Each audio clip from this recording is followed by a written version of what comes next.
পরিবেশের জন্য ভয়াবহ এক হুমকির নাম প্লাস্টিক দূষণ।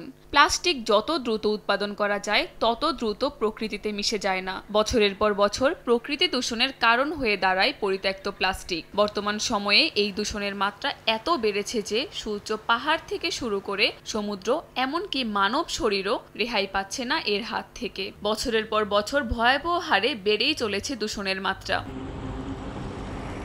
সাম্প্রতিক এক গবেষণায় দেখা গেছে প্রতি বছর বিশ্বে 5,70,00,000 টন প্লাস্টিক বর্জ্য উৎপাদিত হয়, যার বেশিরভাগ আসে স্বল্পোন্নত দেশগুলো থেকে, পরিমাণে যা 2/3-এরও বেশি।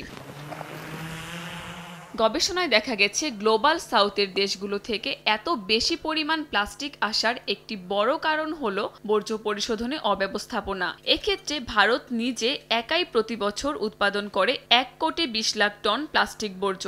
এছাড়া Nigeria, Indonesia, Brazil, Russia, Pakistan ও বাংলাদেশ রয়েছে সর্বোচ্চ উৎপাদনকারী দেশের তালিকায়। দায়ী আরেক দেশ চীন এই তালিকায় মাঝে মধ্যে 4র্থ নম্বরে থাকলেও সম্প্রতি প্লাস্টিক বর্জ্য কম উৎপাদনে তারা অসাধারণ পদক্ষেপ নিচ্ছে বলে গবেষণায় উঠে আসে।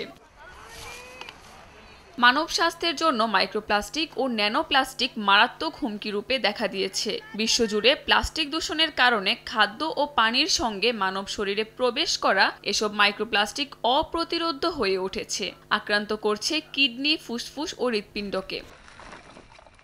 2022 সালে বিশ্বের বেশিরভাগ দেশ প্লাস্টিক দূষণের ওপর প্রথম আইনগতভাবে বাধ্যতামূলক চুক্তি স্বাক্ষর করতে সম্মত হয়। আসছে নভেম্বর মাসে দক্ষিণ কোরিয়ায় চুক্তির চূড়ান্ত আলোচনা অনুষ্ঠিত হবে। কাকুলি আক্তার, সময় সংবাদ।